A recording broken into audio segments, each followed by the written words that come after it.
Okay, तर केलं चालू? हो सर. मशरूम कल्टिव्हेशन, मशरूमला मराठीमध्ये आळवणी पहिली गोष्ट. ओके, आळवणीची फूड व्हॅल्यू खूप जास्त आहे. ज्या लोकांना डायबिटीस आहे, ज्या लोकांना हार्ट अटॅक आहे, असे लोक आळवणी खाऊ शकतात, कारण त्याच्यामध्ये फॅट्स बिलकुल नाहीये, नंतर त्याच्यामध्ये शुगर बिलकुल नाहीये, त्यामध्ये फक्त प्रोटीन्स आहे. म्हणजे जसं डाळी असतात तसं तुम्ही मशरूम खाऊ शकता. मशरूम चे दोन प्रकार मुख्य असतात. एक धिंगरी मशरूम असतं आणि दुसरं बटन मशरूम असतं. बटन मशरूम आपण करत नाही, कारण बटन मशरूमला 16 डिग्री सेल्सिअस टेम्परेचर लागतं. टेम्परेचर कंट्रोल्ड एन्व्हायरमेंट पाहिजे तर ते बटन मशरूम होऊ शकतं. त्याच्या 100% export oriented unit 250 tons per annum एवढ्या कॅपॅसिटीचे कारखाने, ते पुणे मुंबईमध्ये कारखाने, ते सगळं मशरूम एक्सपोर्ट करतात. इंडियामध्ये एवढं मशरूम होत नाही. तर हे जे मशरूम आहे, हे मशरूम तयार कसं करायचं असतं, तर मशरूम हे तुम्हाला माहिती आहे बॉटनीमध्ये की काय फंगस आहे. ओके, तर फंगसचं पहिल्यांदा मायसेलियम असतं. फंगसची बी नसते, बी असते पण ती बी डोळ्यांनी दिसत नाही. ते स्पोअर्स असतात. ते स्पोअर असे वाऱ्यामध्ये म्हणजे हवेमध्ये अदृश्य रूपामध्ये स्पोअर फिरत असतात कायमस्वरूपी. ते जे मॅडमने तुम्हाला सांगितलं की मी मशरूम केले होते, ते मशरूम आले पण ते मशरूम तिथल्या तिथे बेडवरती मॅच्युअर झाले आणि त्याच्या आत खालून अशी बारीक बारीक पांढरी धूळ अशी चालायची. ते स्पोअर असे वाऱ्यामध्ये उडायचे, असे वाऱ्यामध्ये तरंगायचे ते स्पोअर्स तिथे पडून राहिले. आणि पुढच्या वर्षी ज्यावेळेस पावसाळा आला त्यावेळेस पावसाळ्यामध्ये ह्युमिड कंडिशन असते, हॉट कंडिशन असते आणि घरातलं लाकूड वगैरे जे असतं ते ऑटोमॅटिक सडलेलं कुजलेलं थोडंफार असतंच वरच्या बाजूला. ते स्पोअर तिथे जर्मिनेट होऊन गेले आणि तिथे मशरूम येऊन गेले ऑटोमॅटिक. ते वर्षभर तसेच पडलेले राहिले आणि तिथे जर्मिनेट होऊन गेले आणि तिथून ऑटोमॅटिक मशरूम असे 4 वर्ष माझ्या शेतातल्या खोलीमध्ये मशरूम ऑटोमॅटिक येत होते दरवर्षी पावसाळ्यात. कारण ते वरती त्या याच्या बल्ल्या बांधलेल्या होत्या आणि ती खोली बंद राहायची. बंद असल्यामुळे ती ह्युमिड कंडिशन होऊन जायची पावसाळ्यामध्ये. ह्युमिड म्हणजे काय? What is humidity? ह्युमिड. पावसाळ्यात तुमचे कपडे वाळत का बरं नाही? पावसाळ्यात तुमचे कपडे का बरं नाही वाळत? ह्युमिडिटी असते, बरोबर? ह्युमिडिटी असते म्हणजे काय असते? आर्द्रता असते. आर्द्रता म्हणजे काय?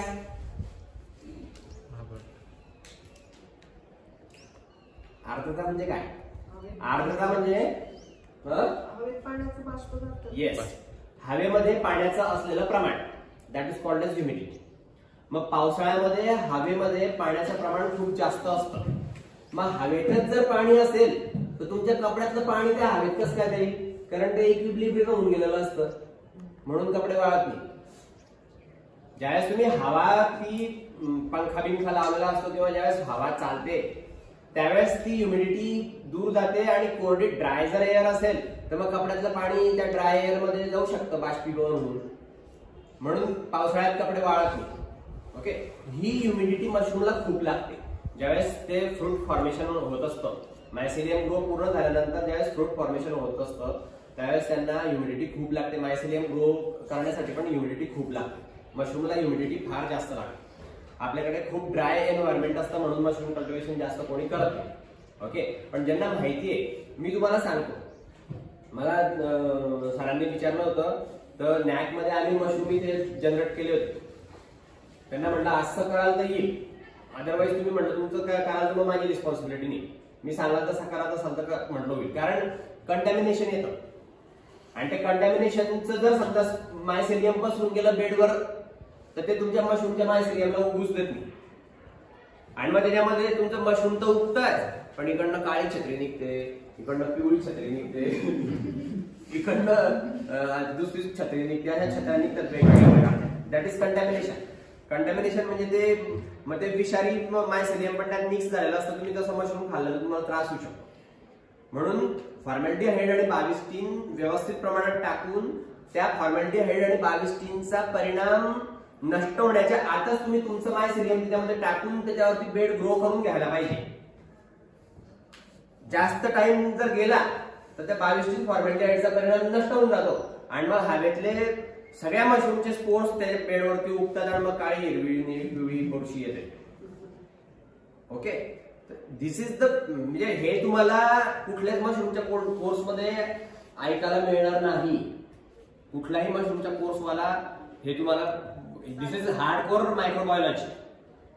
दिस इज हार्डकोर मायक्रोबायोलॉजी. आणि मशरूम ज्यावेळेस आपण करतो तर धिंगरी मशरूम ज्यावेळेस करतो तर धिंगरी मशरूम कपाशीच्या काड्यांवरती खूप मोठ्या प्रमाणात चांगलं येतं. कारण कपाशीच्या काड्यांची वरची जी साल असते ती नरम असते, छान असते. गव्हाचं काड त्या मानाने कडक असतं जास्त. गव्हाच्या काडावरती उत्पन्न थोडंसं कमी येतं, पण कपाशीच्या काडावरती खूप येतं. पण कपाशीच्या काड्यांना बारीक करायचा टेक्निकल प्रॉब्लेम असतो, बारीक करणं होत नाही. तर तो आपल्याकडे आपण चांगलं जर समजा एखादं कडबा कुटर बनवलं आणि चांगले त्याला पाते लावले तर कपाशीच्या काड्या आपण बारीक करू शकतो आणि त्या कपाशीच्या काड्या बेडमध्ये भरू शकतो आणि कपाशीच्या काड्यावरती मशरूम घेऊ शकतो. धिंगरी मशरूम हे खूप चांगलं निघतं. आणि खरंच मॅडमने सांगितल्याप्रमाणे मी युरियाच्या थैल्या भरलेल्या आहेत त्या धिंगरी मशरूमच्या. मी आता हे इथेच मशरूमचं लेक्चर देतोय असं नाही. मी ज्यावेळेस PhD करत होतो त्यावेळेस आमच्या MSCच्या सगळ्या पोरांचे मशरूमचे लेक्चर मीच घेतलेले आहेत. विद्यापीठामध्ये मशरूमचे लेक्चर्स त्यांना पण मशरूम कल्टिवेशन त्यांच्या MSCच्या याच्यामध्ये होतं, सिलेबसमध्ये होतं. तर माझ्याकडे सर मला सांगितले वो मशरूम कल्टिवेशन काय तुमको आता है वो तुमको पता नाही. तर मी MSCच्या पोरांचे लेक्चर घ्यायचो आणि त्यांना पण मी शिकवलंय. ते हुशार पोरं होते. ते त्यातले पोरं असं बघायचे की बुवा उपास्य सरांना पाहू की पाण्यामध्ये. मग ते विचारायचे की उपास्य सर मला ते मशरूमचं ज्यावेळेस ग्रो होतं मायसेलियम त्या होस्टवरती कपाशीच्या काडा म्हणा किंवा काय म्हणा ते मशरूमचे मुळं त्या काड्यांमध्ये जातात का? तर म्हटलं हो जातात. पण म्हणजे कसं जातात? तर जसं यांचे म्हणजे बॉटनीच्या झाडांचे मुळं जसे जातात तसं नसतं. ते जे असतात मशरूम कल्टिवेशनचे मायसेलियम म्हणा किंवा ते रिप्रोडक्टिव्ह बॉडी ते एक एन्झाईम सिक्रेट करतात आणि ते सेल्युलोज डिग्रेडिंग एन्झाईम असतं. ते एन्झाईम सेल्युलोज डिग्रेड करतात आणि मग त्याचे रायझोइड्स आतमध्ये जातात. अशी त्याची प्रोसेस असते. ही हार्डकोअर बॉटनी आहे. पण मला ते माहिती होतं, मी वाचलं होतं म्हणून मी त्याला सांगून दिलं. त्या दिवशी तो हा बरोबर आहे म्हणून मग बसला तो शांत लगेच. पुढे काही त्याने जास्त क्रॉस मला केलं नाही. तर MSCचे मुलं असे प्रश्न विचारतात. तर मशरूम कल्टिवेशनसाठी तुम्ही पहिल्यांदा कपाशीच्या काड्या किंवा गहूच्या काड्या घ्यायच्या आणि त्याला फॉर्मॅलिटीहाइड आणि बाविस्टिन मध्ये म्हणजे समजा तुम्ही 100 लिटर पाणी घेतलं तसा 7.5 ग्रॅम बाविस्टिनची पावडर टाकायची. बाविस्टिन हे फंगीसाइड आहे. बाविस्टिन काय आहे? फंगीसाइड. म्हणजे फंगसला ते फंगसची ग्रोथ ते प्रोहिबिट करतं. आणि फॉर्मॅलिटीहाइड हे बॅक्टेरिसाइड आहे, अँटीबॅक्टेरियल आहे. त्यातले त्या पाण्यामधले जे बॅक्टेरिया आहे ते सगळे फॉर्मॅलिटीहाइडने मरतात. फॉर्मॅलिटीहाइड आता हे सुद्धा बोलताना मला YP आठवण येते. केमिकल सायन्सेस मध्ये YP नावाचा एक पोरगा होता. तो सिंहगडच्या इन्स्टिट्यूट मध्ये प्रोफेसर आहे तिथे. आता फॉर्मॅलिटीहाइड वेगळं आणि फॉर्मॅलिन वेगळं. कोणी कोणी फॉर्मॅलिन म्हणतं. That is not formalin. म्हणजे तुमच्या बाटलीमध्ये भरलेलं असतं ना, दॅट इज नॉट फॉर्मॅलिन. तुम्ही त्याला फॉर्मॅलिटीहाइडच म्हटलं पाहिजे. तर YPने मला सांगितलं समजावून की उपासने हे काय आहे, फॉर्मॅलिटीहाइड का बरं नाही, फॉर्मॅलिनस का बरं, म्हणजे फॉर्मॅलिन का बरं नाही, फॉर्मॅलिटीहाइडच का बरं.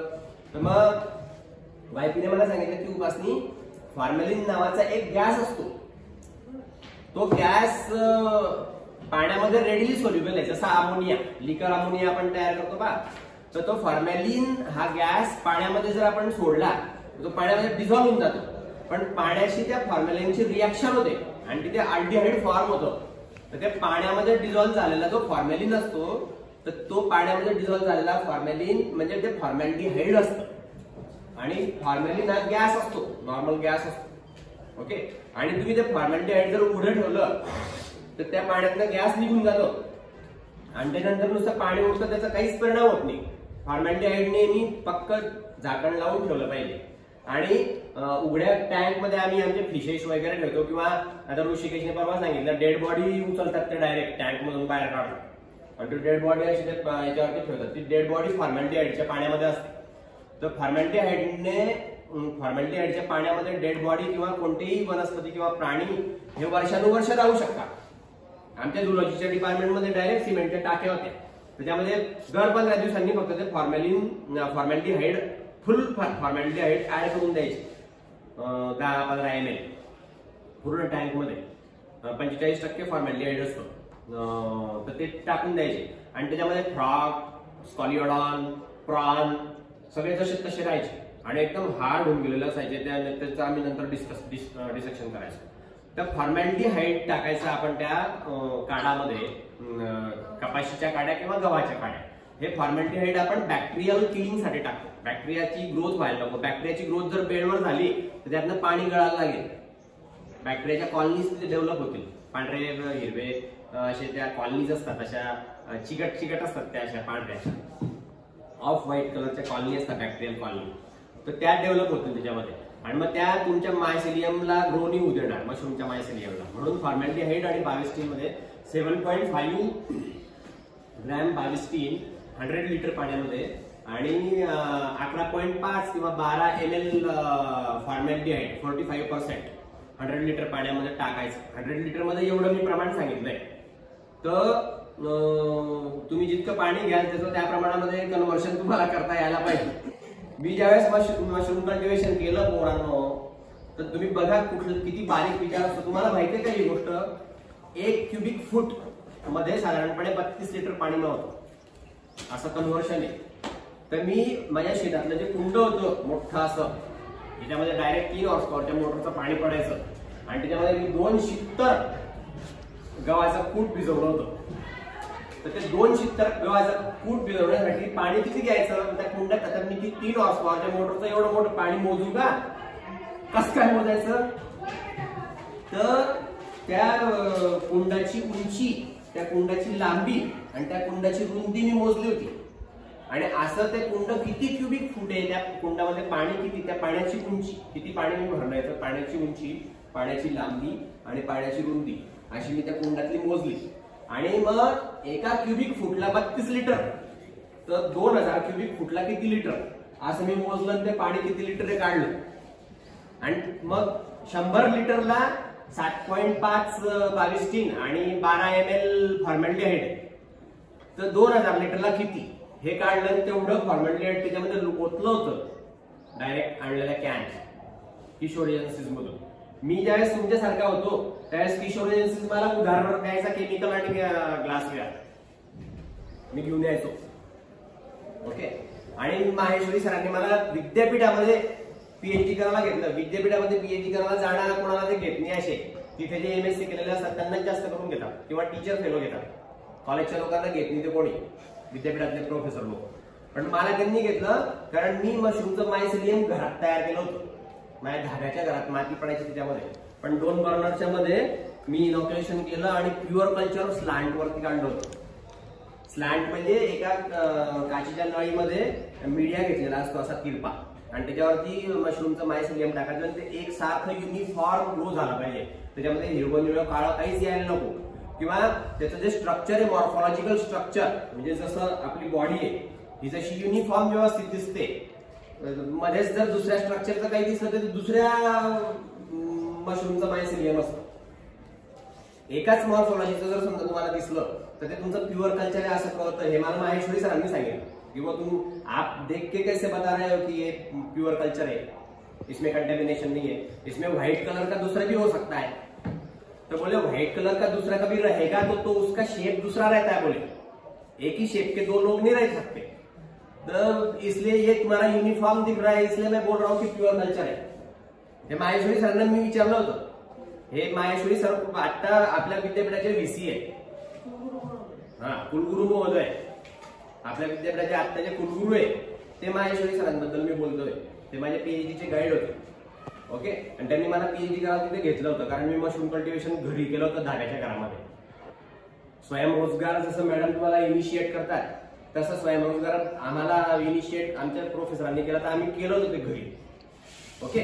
तर ते कपाशीचं काढ आणि त्या पाण्यामध्ये 22 आणि फॉर्मॅल्डिहाइडच्या पाण्यामध्ये 8 तास बुडवायचं. 8 तास बुडल्याबरोबर लगेच काढून इथे ढीग लावून द्यायचं. ढीग लावला की पाणी ऑटोमॅटिक निथळून जातं. किंवा आपण टोम्यामध्ये डालक्यामध्ये ज्यावेळेस भरतो त्या टोम्यामध्ये पण पाणी खाली ऑटोमॅटिक निथळून जातं. आणि गव्हाच्या दाण्यांवरती मायसेलियम ग्रो केलेलं असतं. असं मशरूमचं स्पॉन मिळतं. मशरूमच्या सीडला सीडनी म्हणा किंवा मशरूमची सीड नसते, स्पॉन असतं. स्पॉन म्हणजे काय असतं, तर गव्हाच्या दाण्यांवरती मशरूमचं मायसिलियम ग्रो केलेलं असतं. ओके, लिहून घेऊ शकता लिहायचं असेल किंवा तो व्हिडिओ मी तुम्हाला अपलोड करून दिला आणि शेअर करेल ग्रुपवर सगळ्यांना. ओके, सो ते स्पॉन्ज जे असतं गव्हाच्या दाण्यांवरती वाढलं जातं. मग ते कार्ड आपण बेड म्हणजे काय करायचा असतो तर 16x22 म्हणजे हे डायमेन्शन सगळे पाठ होऊन गेलेले बा. 16x22 इंचाची पिशवी मिळते पॉलिथिनची. ओके, ती पिशवी आणायची आणि त्या पिशवीमध्ये ते कार्ड थोडंसं खाली असं भरायचं आणि ते दाणे जे असतात ते पिशवीतले दाणे काढून घ्यायचे. पांढऱ्या पांढऱ्या त्याच्यावरती बुरशी वाढलेली असते, ते दाणे काढून घ्यायचे. ते दाणे असं मोकळे करून घ्यायचे आणि ते एका वाटक्यामध्ये असं इथे भरून ठेवायचं. खाली काठ टाकायचं, ते दाणे टाकायचे, परत काठ टाकायचं, ते दाणे टाकायचे. असे 4 थर करायचे आणि ती पिशवी पूर्ण गुचाळी बाजून पक्की करून टाकायची आणि त्याला 4 बाजूंनी दोऱ्या लावून वरती हुक लावून द्यायचा आणि अशी एक लाईन, मग अशी दुसरी लाईन, मग इथे तिसरी, चौथी अशा रूम मध्ये टाकून द्यायची. आणि तिथे ह्युमिडिटी साधारणपणे 80च्या वरती आणि टेम्परेचर ढिंगरी मशरूम साठी सांगतोय 22-25 टेम्परेचर ठेवायचं मेंटेन. बाहेरच्या साईडने 2 कूलर असे लावून दिले की ह्युमिडिटी आरामशीर मेंटेन राहत. ओके, आणि टेम्परेचर पण डाऊन राहत त्या कूलरच्या हवेमुळे आणि मशरूम व्यवस्थित येऊ शकतो. पहिले स्पॉन आणि तिसरं एक महत्वाची गोष्ट त्याच्यामध्ये तिसरं एक पॅरामीटर असतं CO2 लेवल. म्हणजे तुमच्या ज्या ठिकाणी तुम्ही मशरूम कल्टिवेशन करताय त्या रूमची CO2 लेवल नॉर्मल पाहिजे. म्हणजे त्यांना जेवढी पाहिजे तेवढी पाहिजे, तरच ते मशरूम फार मस्त येतील. एकदम गुच्छच्या गुच्छे आणि एकदम फुल ग्रोन त्या मशरूमाचे जर यायचे असतील तुम्हाला तर त्याला फ्रेश एअर लागते. ज्यावेळेस फ्रुटिंग बॉडीज येत असतात त्यावेळेस जर समजा तुमची खोली कोंदट असेल नुसती आणि कुबट वातावरण त्याच्यामध्ये तयार झालं असेल, फ्रेश एअर त्याच्यामध्ये नसेल, तर मशरूमच्या बॉडीज ग्रो होत नाही. मी याला सांगून तिथे कूलर बाहेरून असं नीट बसवायला लावलं आणि मोकळं नाही तर मग मोकळं ठेवलं. हवा ह्युमिडिटी कमी झाली तर चालेल, पण हवा खेळती राहिली पाहिजे, तर मशरूमच्या बॉडीज फुल ग्रोन येऊ शकतील. नाही तर मशरूम फुटतच नाही त्या मायसिलियम मधून. कारण मायसिलियम ज्यावेळेस ग्रो होतं त्यावेळेस तिथलं ऑक्सिजन कन्झम्पशन पूर्ण होऊन जातं आणि ते CO2 बाहेर टाकत असतात आणि ते CO2 ची लेवल त्या पूर्ण रूम मध्ये खूप होऊन जाते. CO2 लेवल जर त्या रूम मध्ये जास्त असेल तर फ्रुटिंग बॉडीज मायसिलियम वर येत नाही, बिलकुल येणार नाही. ओके, हा वन ऑफ द म्हणजे टर्म की पॅरामीटर आहे. तुम्ही फ्रेशर द्या, फुल मशरूम येते. नाही फ्रेशर नसेल, तुम्ही कुबट वातावरण ठेवलं, मशरूम येणार नाही. मायसिलियम फुल ग्रोन दिसतंय पण मशरूम येत नाही. का बरं येत नाही कोणाला कळत नाही, हे तुम्हाला कोणी सांगणार नाही. हे आम्ही तसं म्हणजे मी NCMRT ज्यावेळेस त्याला NCMRT म्हणते, हिमाचल प्रदेशमध्ये सोलन मध्ये national centre for mushroom research and training म्हणून एक लॅबोरेटरी आहे. माझी पण परिस्थिती तुमच्यासारखीच होती. मला काही कुठे जॉब वगैरे नव्हता आणि माझे वडील शिक्षक होते, रिटायर वगैरे झाले. शेती वगैरे अशीच काहीतरी थोडीफार चालायची नाही चालायची. त्यांनी मला घरातून बाहेर आखलं, नोकरी कर नाही तर मी तुला खाऊ घालणार नाही म्हणून काय असं. पण मी 2000 रुपये जैन इरिगेशन कडून घेतले, 1500 रुपये अविनाश आचार्यांकडून घेतले, 1500 रुपये सुरेदारा जैन कडून घेतले, असे 5000 रुपये घेतले आणि NCMRT ला गेलो होतो. त्यांच्या माझ्याकडे लेटर्स पण आहे आणि त्यांनी ते पैसे मला जे चेकने दिले होते ते चेक्स पण मी सांभाळून ठेवले. 5000 रुपये त्यांच्याकडनं मी घेतले असे आणि NCMRT मध्ये कोर्स करायला गेलो होतो मशरूम कल्टिवेशनचा 7 दिवसात. NCMRT मध्ये तिथे सगळे ते हायफाय सायंटिस्ट होते, पण त्यांच्याशी मी बोलायचो आणि त्यांना विचारायचो आणि त्यांच्याकडनं समजून घ्यायचो. इतके हायफाय होते की आम्ही संध्याकाळी एका हॉटेलमध्ये आमच्यातले पोरं जे काही होते ते पण एकदम मोठ्या मोठ्या इंडस्ट्रियलिस्टचे पोरं होते, त्यामुळे ते पण खूप हायफाय होते. तर त्यांनी सरांची परमिशन काढली आणि संध्याकाळी एका हॉटेलमध्ये पार्टी होती आमची, फुल पार्टी. टीचरच्या समोर आम्ही पेक घेत होतो, ते पोरं पेक घेत होते जे घेणारे होते. इतके hi fi party. That is for entrepreneurs. तो जो ट्रेनिंग कोर्स होता तो एंटरप्रेन्युअर्स साठी होता, म्हणजे ते स्वतः कामं करतात त्यांच्यासाठी. तर आम्ही अशी कामं करणारे होतो म्हणून तिथे गेलो होतो. सिलेक्शन माझ्या 2 वेळा मी ऍप्लिकेशन टाकलं, त्यावेळेस 3ऱ्या वेळेस सिलेक्शन झालं होतं NCMRT च्या कोर्सला. ओके, नॅशनल ICAR ची लॅबोरेटरी आहे, इंडियन काउन्सिल ऑफ ऍग्रिकल्चरल रिसर्चची लॅबोरेटरी आहे, national centre for mushroom research and training. आता त्यांनी नाव बदललेलं आहे, काहीतरी वेगळं केलेलं आहे दुसरं, ते मला पाठ नाही आलं. ओके, तर national centre for mushroom research असं काहीतरी असतं किंवा नॅशनल सेंटर फॉर मशरूम असं असं. तर ते मग तुम्ही आता हे असं बांधलं आणि त्या रूम मध्ये बेड बांधून टाकले. तर रूम मध्ये बेड बांधले की 15 दिवस त्याला काहीच करायचं नाहीये. 15 दिवस तुम्ही CO2 लेवल पण जास्त राहिली तर चालते, काही बिघडत नाही. मायसेलियम ग्रोला काही प्रॉब्लेम येत नाही, मायसेलियम ग्रो होतं, त्याला काहीच हात लावायचा नाही, फक्त टोचे मारून थोडेसे छिद्र पाडून त्या रूम मध्ये त्या बॅग बांधण्याच्या टेम्परेचर फक्त मेंटेन ठेवायचं आणि ती रूम 15 दिवस बंद ठेवली तरी काही हरकत नाही. त्याच्यामध्ये ओलावा असतो, आपण भिजवलेलं असतं ते काळ, आणि त्याच्यामध्ये फॉर्मॅलिटीहाइड आणि 22 टीनचा असर असतो. 8 तासाच्या आत आपण ते भरून टाकलेलं असतं आणि ती क्लोज अशी पिशवी असते, फक्त त्याला छिद्रच असतात बारीक करूनच्या, त्यामुळे बाहेरचं कंटॅमिनेशन जास्त आतमध्ये जात नाही. आणि ते 15 दिवसामध्ये ते जे आपण टाकलेल्या गव्हाच्या दाण्यांवरती मायसेलियम असतं ना, ते पूर्ण काळावरती बांधून जातं आणि ते पूर्ण एक गोळा असा पक्का एवढा मोठा गोळा तयार होऊन जातो 15 दिवसात. मग 15 दिवसांनी नुसतं ब्लेड घ्यायचं, ब्लेड नॉर्मल ब्लेड, त्या ब्लेडने त्याला असं टार त्या दोऱ्या राहून घ्यायच्या आणि खाडून टाकायचं सगळं प्लास्टिकचे पिशवे. ते तसे गोळच्या गोळे राहतात, ते गोळे नंतर कोरडे झाल्यावरती असे जे ठेकले तरी फुटत नाही, इतकं पक्क मायसेलियम त्याच्यावर ग्रो होऊन गेलेलं असतं आतून बाहेरून सगळीकडे. आणि ते अशा वरती नेहमी 7-7 बेड एका खाली एकाच्या टाकायचो वरती. तो इतका मजबूत लावला होता मी तर, आणि मध्ये चालायला जागा व्यवस्थित ठेवायचो आणि तिथे ते घडवंची घ्यायचो मी, त्या घडवंचीवरती चढायचो आणि एवढीच उंच माझी रूम होती. तर तिथे वरती एक बेड, त्याच्या खाली दुसरं, त्याच्या खाली तिसरं, चौथं, 5वं, 6वं, 7 बेड लावायचो एका खाली एक. आणि त्याच्यावरती ते मशरूम यायचे सगळे. ते एवढं मोठं वजन तोलायचं ते एक. आता 16 बाय 22ची थैली तुम्हाला सांगितलं, एवढं बेड बनायचं ते एक, जस्ट एवढं, आणि एवढं चौडं बेड बनायचं. आणि ते असे बेड एका याच्यामध्ये वजन किती होतं तिथं, तर ते वजन करायचं एवढं मी त्या नारळाच्या दोऱ्या ओल्या करून त्या बेड बांधलेल्या असायच्या. ओके, तर मग असं 15 दिवसांनी ते पूर्ण मायसेलियम ग्रो होऊन जातं बेडवरती. मग त्या पिशव्या फाडून टाकल्या की मग मात्र कूलर कंटिन्युअस चालले पाहिजे तुमचे. आता एवढी जर रूम असेल तर या रूम मध्ये 3 कूलर बसवले पाहिजे आणि ते कूलर बाहेरून आतमध्ये बसवायचे, कारण फ्रेश एअर बाहेरून आतमध्ये येते आणि ती थंड होऊन येते आणि त्याच्यामध्ये त्या पाण्याची वाफ असते. कूलर मध्ये पाणी उरतं की नाही, कूलर ज्यावेळेस चालतं त्यावेळेस पाण्याची वाफ असते, त्यामध्ये ह्युमिडिटी पण मिळते आणि फ्रेश एअर पण मिळते. असे कूलर जर तुम्ही चालवले त्या बेडवरती फुल 7 दिवसामध्ये मशरूम येतात.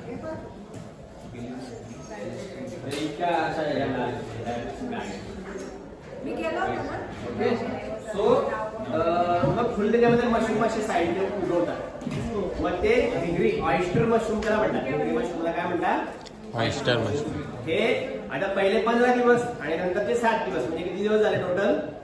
15 आणि 7 22 दिवसामध्ये मशरूम तुमच्या बेडवरती उगाला पाहिजे.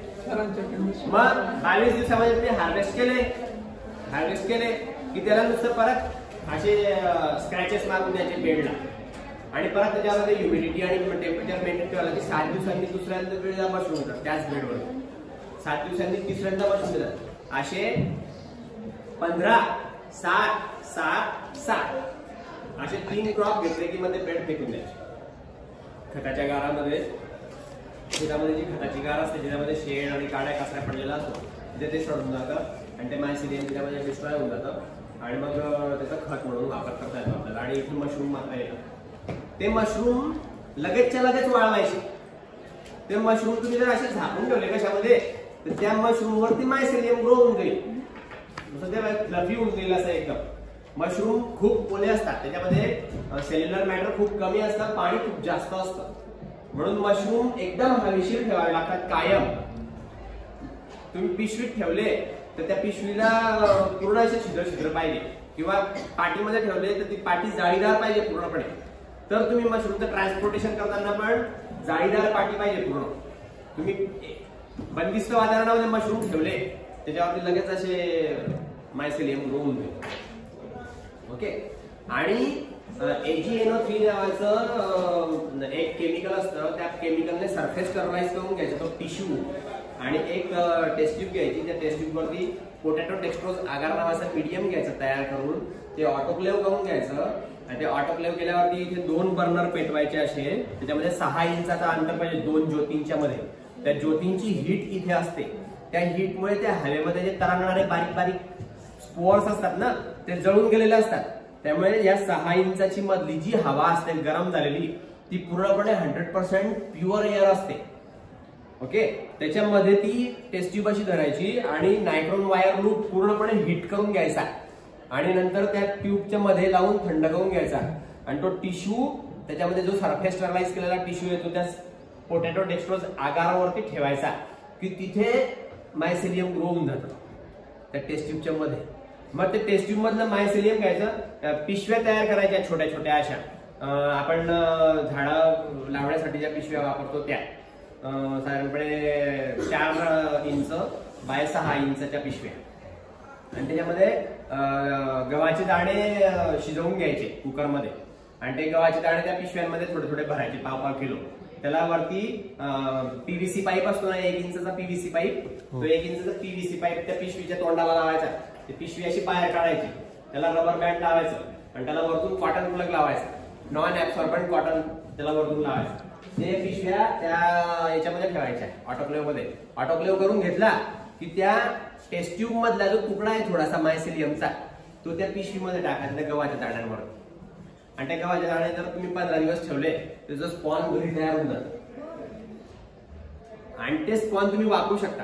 मी ज्यावेळेस मशरूम कल्टिव्हेशनचा ऍग्रिकल्चर कॉलेज पुण्यामध्ये कोर्स केला, दुसरा कोर्स मी ऍग्रिकल्चर कॉलेज पुण्यामध्ये केला होता आणि तिथे प्रत्यक्ष मी स्पॉन बनवलं होतं. तर लेक्चर चालू असताना मी मध्ये इतका बोलायचो की त्या मॅडम शेवटी म्हणायला लागल्या की आपल्यामधला उपासनी फक्त स्पॉन तयार करेल, त्याला सगळं ते समजलेलं आहे आणि त्याला माहिती. आणि मी खरंच स्पॉन केलं होतं घरी तयार. माझ्या बायकोने लग्न झाल्यानंतर पहिले 6 महिने माझ्या बायकोला मी स्पॉन करायला रात्री आम्ही म्हणजे मी कंटिन्युअस 3 रात्र न झोपता राहू शकतो. नंतरच्या पुढच्या 2-3 रात्र झोपून राहतो, दिवसा पण रात्री पण 3 दिवस आणि 3 रात्र म्हणजे किती दिवस झाले, 24 त्रिक 72 तास साधारणपणे न झोपता आम्ही काम करायचो. आणि ते सगळ्या स्पॉन सगळ्या इतके ऑटोक्लेव्ह म्हणजे 5-5, 6 वेळा ऑटोक्लेव्ह करायचो मी. एका ऑटोक्लेव्ह मध्ये जास्तीत जास्त 10-12 बॅग बसायच्या आणि ते 10-12 बॅग एक ऑटोक्लेव्ह झाला, मग परत 10-12 बॅग लावायचा दुसरा ऑटोक्लेव्ह झाला, मग परत 10-12 बॅग लावल्या तिसरा ऑटोक्लेव्ह झाला आणि नंतर मग त्या प्रत्येक बॅग मध्ये ते टेस्ट ट्यूब मधलं कल्चर त्याच्यामध्ये करायचो. मग ते स्पॉन घरी तयार होऊन जायचं आणि त्या स्पॉनचं लगेच बेडवरती 100-100, 150-150 बेड लावायचो मी एका रूम मध्ये एका वेळेस. सांगितलं ना की 2 शित्तर काड मी एका वेळेस भिजवायचं. 2 शित्तर बैलगाड्या असतात ना, त्या बैलगाड्याला बांबूचे अशा लांब पट्ट्या येतात, म्हणजे या भिंतीपासून तर इथपर्यंत लांब अशी बांबूची इतकी उंच अशी हे असतात, काय म्हणतात, अशी बांबूची विणलेली अशी एक पट्टी असते मोठी. ती इकडनं एक पट्टी असते, इकडनं एक पट्टी असते आणि मागे त्याला ती छोटीशी काहीतरी काय म्हणतात पांढरी लावलेली असते, पांढरी. त्या पांढरीच्या वरती एक कापडा लावलेला असतो, त्याच्यामध्ये पूर्ण तूप भरलेलं असतं वरतून त्या शिक्तरमध्ये. त्या शिक्तरचा पुढचा भाग जोडलेला असतो, पूर्ण बांधलेला असतो, मागचं ओपन असतं, त्या पांढरीच्या वरती कपडा टाकलेला असतो. ते शिक्तर जे भरतं गव्हाच्या काळाचं, मोकळ्या गव्हाचं काळ ते शिक्तरमध्ये भरतं. ते शिक्तर असं एक शिक्तर होतं, असे 2 शिक्तर काढ मी एका वेळेस भिजवायचो फॉर्मॅलिटी आणि बायोस्टिकच्या पाण्यामध्ये आणि तेवढे बेड भरायचो. 2 बाया असायच्या माझ्याकडे रोजंदारीचे आणि त्यांना ते भरायला लावायचो मी माझ्यासमोर शेतामध्ये आणि तिथे ते बेड लावायचो आणि घरी पण लावायचो. सो असं तुम्ही जर केलं तर मशरूम कल्टिव्हेशन खूप येऊ शकतो. आणि तुम्ही जर ढाब्यावाल्यांना दिले ते मशरूम की ऑयस्टर मशरूम खा, ऑयस्टर मशरूम खा असं जर तुम्ही त्यांना सांगितलं, पुण्यामध्ये ऑयस्टर मशरूम भाजी बाजारामध्ये मिळतं विकत. दररोज तुम्ही जर केलं तर दररोज तुम्हाला फ्रेश मशरूम पुण्यामध्ये मंडईमध्ये तुम्हाला मिळतं. ऑयस्टर मशरूम खूप चांगला असतो. ओके, त्यामध्ये बिलकुल फॅट नसतं आणि ते तुम्ही त्याचा रोजगार करू शकता आणि स्वतः ते तुम्ही स्वयंरोजगार स्वतःचा क्रिएट करू शकता आणि वडिलांना चांगली वडिलांकडून वाहवा मिळवू शकता किंवा तुमच्या प्राध्यापकांकडून वाहवा मिळवू शकता. पण तुम्ही केलं पाहिजे, सुरुवात केली पाहिजे मग ते मोठं होत जातं आणि तुम्हाला बॅकग्राऊंड मिळाला पाहिजे वडिलांचा. मी तर प्रोजेक्ट मोठा केला असता, पण आमची मेंटॅलिटी अशी होती की कुठे असं काम करत बसायचं. ब्राह्मणाचा पोरगा आहे, शिक्षक बन, प्रोफेसर बन, साहेब बन, अशी मेंटॅलिटी होती. म्हणून इंडस्ट्रियलिस्ट नाही होता. नाही तर मला आरबी जैन म्हणजे आपले जैन इरिगेशन सिस्टम्स लिमिटेड जे पूर्ण टेक्निकल IIT झालेले माणूस आहे, तो IIT इंजिनियर माणूस आहे आणि पूर्ण जैन इरिगेशन उभं करण्यामध्ये त्यांचा स्वतःचा पहिल्या नंबरचा आरबी भाऊ म्हणतात त्यांना. आरबी जैन त्यांचं नाव आहे आणि ते टेक्निकल शेवटचा शब्द आरबी भाऊंचा असतो. टेक्निकल गोष्टीमध्ये इंजिनिअरिंग झालेले ते, तर टेक्निकल मध्येच शेवटचा. आरबी भाऊ मला विचारायचे, मी पर्सनल मॅनेजर एका जैन मध्ये गेलो, तर जैन मध्ये मला नाईक सर होते, CS नाईक म्हणून होते. CS नाईक मला बोलले, म्हणे उपासनी तू आमच्याकडून पैसा मात्र भरपूर उकळतो म्हणे आणि आम्हाला मदत काहीच करत नाही म्हणे. म्हणलं काय पाहिजे तुम्हाला? तर म्हणे मला काही माहिती म्हणे, तू आरबी भाऊंशी बोल म्हणे. तर त्यांनी CS नाईकांनी लगेच त्यांच्या EPA-BX वरती फोन दाबला आणि आरबी भाऊंना फोन लावला आणि आरबी भाऊंना सांगितलं हा उपासनी इथे आलेला आहे, त्याने मशरूम कल्टिव्हेशनचं ट्रेनिंग केलंय, खूप चांगलं मशरूम कल्टिव्हेशन केलंय, तुम्हाला काय विचारायचं तुम्ही त्याच्याशी बोला. मी आरबी भाऊंना जन्मामध्ये पाहिलेलं, मी इतका मोठा माणूस आहे जैनमध्ये, अजूनपर्यंत मी आरबी भाऊंच्या समोर नाही उभा, पण आरबी भाऊंच्या क्वेश्चन्स मी सॉल्व्ह केले. टन्स अख्ख्या भारतभर काय अख्ख्या जगभर जरी शोधलं किंवा विकत घेतलं तरी एवढे ओनियन्स आम्हाला मिळत नाही, कांदे. ओके, तर त्यामुळे ते कांदे आम्ही डिहायड्रेट करू शकत नाही. आम्ही ते कांदे पूर्ण भारतातून खरेदी करून आणतो, चांगल्या प्रतीचे कांदे ज्याच्यामध्ये सेल्युलर मॅटर जास्त असतं आणि वॉटर कमी असतं. असे कांदे पूर्ण भारतभरातून आम्ही खरेदी करून आणतो. तरी पण आमची कॅपॅसिटी फक्त 300 टन पर ॲनम युटिलाइज होऊ शकते. पण 750 टन्स पर ॲनम म्हणजे 750 मधून जर 300 गेले तर किती राहिले? बरोबर, जे काय असेल ते 350 टन्स पर ॲनम आमची कॅपॅसिटी पडलेली आहे म्हणे धुळखार. तिचं युटिलायझेशन होत नाही, म्हणजे तो वापरला जात नाही ते. तर आम्ही असा विचार करतोय की त्याच्यामध्ये मशरूम डिहायड्रेट करू. तर मी त्यांना म्हटलं करा. तर म्हणे कसं करायचं? तर म्हटलं तुम्हाला कांदे मिळत नाही, एवढे कांदे लोक लावतात, तर म्हटलं मशरूम कुठून मिळतील? कारण डिहायड्रेशन फक्त ऑयस्टर मशरूमचं होतं, बटन मशरूम कोणी डिहायड्रेट करत नाही. त्यांना म्हटलं बटन मशरूम कोणीच डिहायड्रेट करत नाही, म्हणजे आपण करू. म्हटलं करा, पण तुम्हाला म्हटलं ते डिहायड्रेटेड बटन मशरूमचं मार्केटिंग तुम्हाला तुमचं करावं लागेल. कारण बटन मशरूमच्या कॅन येतात, कॅन असते, त्यामध्ये ब्राईन सोल्युशन असतं, म्हणजे मिठाचं पाणी असतं आणि त्या मिठाच्या पाण्यामध्ये बटन मशरूमचे तुकडे असतात आणि त्याला स्टरलाइज करून ठेवलेलं असतं. अशा कॅन्स बाजारामध्ये मिळतात बटन मशरूमच्या, त्याच्यामध्ये बटनचे तुकडे असतात, बटन मशरूमचे तुकडे असतात त्या कॅन्समध्ये. तुम्ही पेप्सी कोका कोलाची कॅन पितात ना, तशी कॅन असते आणि त्या कॅन मध्ये ब्राईन सोल्युशन भरलेलं असतं, त्याच्यामध्ये बटन मशरूमचे तुकडे असतात आणि ते स्टरलाइज करून ठेवलेलं असतं, पूर्णपणे हवाबंद असतं ते आणि स्टरलाइज असतं, त्याच्या आतमध्ये काहीच कंटॅमिनेशन ग्रो नाही होऊ शकत, बॅक्टेरिया, व्हायरस किंवा फंगस ग्रो नाही होऊ शकत आतमध्ये. जसं आंब्याचा रसचं कॅन भरून ठेवतात तसं त्या मशरूमच्या बटन मशरूमच्या कॅन भरतात, कॅनिंग केलेलं असतं. ते कॅनिंग युनिट वेगळे असतात बटन मशरूमची. तर म्हटलं अख्ख्या जगामध्ये बटन मशरूम कॅनिंग होतं, तुम्ही बटन मशरूम डिहायड्रेट कसं काय कराल?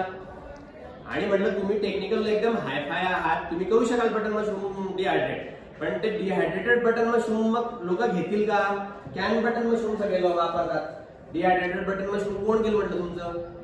तर म्हणे जाऊ दे म्हणे उपासनी, मग मी आयडिया ड्रॉप करतो म्हणे.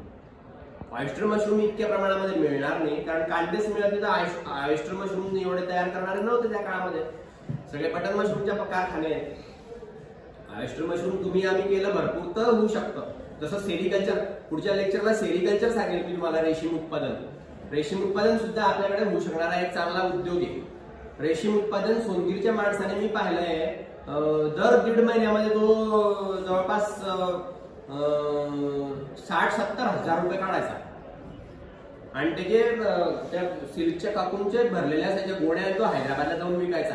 हैदराबादला सिल्कचे काकून असे वाट्यावर विकले जातात, इतके सिल्कचे काकून असतात हैदराबादला. ते आपल्याकडे भाजी बाजारामध्ये जसा हे चालतो ना लिलाव, तर त्या काकूनचा लिलाव चालतो हैदराबादच्या मार्केटमध्ये. इतके सिल्कचे कापून असतात, त्याच्यापासून नॅचरल सिल्क तयार होतं आणि एका आगपिटीमध्ये मावू शकेल एवढं 9 वारी पातळ असतं ते. 9 वारी पातळ आहे पण ते 9 वारी पातळ आगपिटीत मावून जातं. इतकं ते तलम सिल्क असतं, एकदम ओरिजिनल सिल्क मॉथ पासून तयार केलं. ठीक आहे. सो मशरूम कल्टिव्हेशन बद्दल मला वाटतं की सगळी प्रोसेस मी तुम्हाला केलेली आहे. मशरूम हार्वेस्ट करायचं बेडवरून आणि त्याला ड्राय करून टाकायचं उन्हामध्ये. ते फुल ड्राय झालेलं मग हवा बंद करून ते मशरूम कल्टिव्हेशन ड्राय झालेलं तुम्ही जर ठेवलं इथे 5 तास तर हवेतलं सगळं मॉइश्चर ते सक करून घेतं आणि ते सरदावून जातं आणि त्याच्यावरती हिरवी काळी निळी पिवळी बुरशी उठते त्या मशरूम बरोबर. इतकं ते हायग्रोस्कोपिक असतं. हायग्रोस्कोपिक म्हणजे काय, पाणी शोषून घेतं. जसं गुळ तुम्ही ठेवला घरामध्ये तर त्या गुळाला कसं ऑटोमॅटिक पाणी सुटतं, तसं ते डिहायड्रेटेड मशरूम जे असतं ना ते पाणी शोषतं हवेतलं. म्हणून ते ड्राय ठेवायचं आणि मग हवा बंद ठेवायचं आणि मग ते विकायचं. ते खूप दिवस राहू शकतं. बटन ते ढिंगरी मशरूम त्याचे असे पंजासारखा आकार असतो, असं देठ असतं. सो असं ते ठेवून तुम्ही किती दिवसामध्ये ते विकू शकता. 150-200 किलोमीटर 150-250 रुपये किलो प्रमाणे जातो. 250 रुपये मिनिमम दर आहे. चांगलं असेल तर 350-400 प्रमाणे दर मिळू शकतो. आज पण 250 रुपये किलो प्रमाणे 500 रुपये किलोने घेतात मॅडम.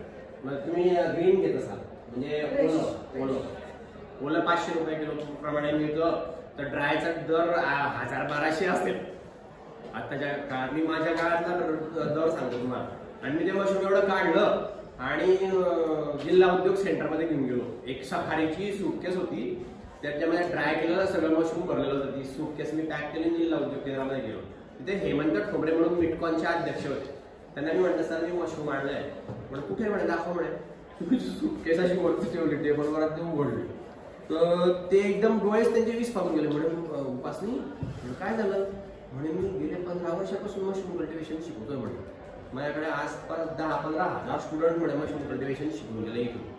एकही स्टुडंटने मला एवढं मशरूम दाखवलं नाही म्हणे. हे सगळं मशरूम मी घेऊन टाकतो म्हणे. किती पैसे पाहिजे म्हणे तुला. म्हणलं काय सर ते 2-3 किलो असेल. ड्राय मशरूम होतं ते. 250 रुपयाप्रमाणे 3 किलोचे द्या म्हणे तुम्ही लगेच 750 रुपये काढून दिले मला. 750 रुपये. आणि म्हणे मला तुम्ही ते 40-40 ग्रॅमचे पॅकेट बनवून आणून दे म्हणे फक्त मला. ते 750 रुपये मला देऊन टाकले. मी ते परत सुटकेस घेऊन गेलो. छोटे 40-40 ग्रॅमचे मोजून पॅकेट बनवले आणि त्यांना घेऊन आलो. आणि मग त्याच्यानंतर मला विद्यापीठात फोन यायचे DIC मधून. तर माझे कलिग मला म्हणायचे की उपासनी तू DIC मध्ये काहीतरी सारा घोळ केलेला आहे खूप मोठा. त्यांची इतके कसं तुला फोन येतात काय उपासनी सर आहे का उपास सर. ते हेमंत ठोबरे नंतर काय करायचे, त्यांच्याकडे कोणीही माणूस आला आणि त्यांना टेक्निकल काही विचारायला लागलं की मशरूम ग्रो कसे करायचे, ते सांगा की धरणगावला उपासनी सर म्हणजे त्यांचा नंबर आहे तुम्ही जाण त्यांना भेटा. तर मी अर्धा तास 1-1 तास मोठे लोक बाया असे माझ्याकडे उभे राहायचे तिथे आणि त्यांना मी सगळं समजावून सांगायचो दाखवायचो. आणि माझे वडील मला बोलायचे की ते एवढे मोठ्या माणसांना तू अर्धा तास डायरेक्ट उभा ठेवतो, इकडे आणलं असतो बसवलं असतं मग बोलला असता तू आपलं ज्ञान ते इतके वेळ उभं राहा. मी म्हटलं ते विद्यार्थी मी शिक्षक आहे मी पण उभा होतो तेही उभं राहा ते उभं राहता म्हटलं त्यांना काही प्रॉब्लेम नाही तुम्हाला काय प्रॉब्लेम आहे म्हटलं तुमचं बसा गुपचूप. इतके मोठे लोक माझ्याकडे मशरूम कल्टिव्हेशन शिकायला यायचे. त्यांनी जे शिकून गेले त्यांनी त्यांच्या इंडस्ट्रीज केल्या. असं ते सगळं तुम्ही करू शकता आणि तुम्ही मोठे होऊ शकता. म्हणजे कष्ट खूप असतात, काम खूप करावं लागतं पण मग त्याचे रिटर्न्स पण तुम्हाला भरपूर मिळतात. एकदा सेट होऊन गेलं नंतर तुम्हाला आता आपले जोशी सरांनी मागच्या वर्षी केलं होतं भूषण चौधरी सर विद्यापीठामध्ये ते त्यांचा बॅकअप जोशी सरांना आहे आणि भूषण चौधरी सरांना विद्यापीठाचा बॅकअप आहे आणि गव्हर्नमेंटचा बॅकअप. ते जे आपल्याकडे स्वयंरोजगार केंद्र जे आहे MSIDC काहीतरी ते KEIDC काय ते आहे त्याच्या थ्रू तुम्हाला भरपूर लोन मिळू शकतो आणि तुम्हाला तुमचा तो प्लांट उभा करू शकतो आणि 5 वर्ष तुम्हाला भूषण चौधरी सरांचा आणि इथल्या आम्ही जो कोणी त्या सेलशी संबंधित असतो त्याचा मार्गदर्शन मिळू शकतं आणि तुमची 5 वर्षापर्यंत तुमची इंडस्ट्री आम्ही बॅकअप देऊन चालवू. तुम्ही फक्त काम करू शकता, फक्त काम करायची जरूर आहे. तुम्हाला सगळं टेक्निकल नॉलेज थेअरी आम्ही सगळी सांगू कसं करायचं काय करायचं ते सगळं तुम्हाला विद्यापीठ सांगेल, गव्हर्नमेंटचे लोक सांगतील. तुम्ही जर केलं तर होऊ शकतं.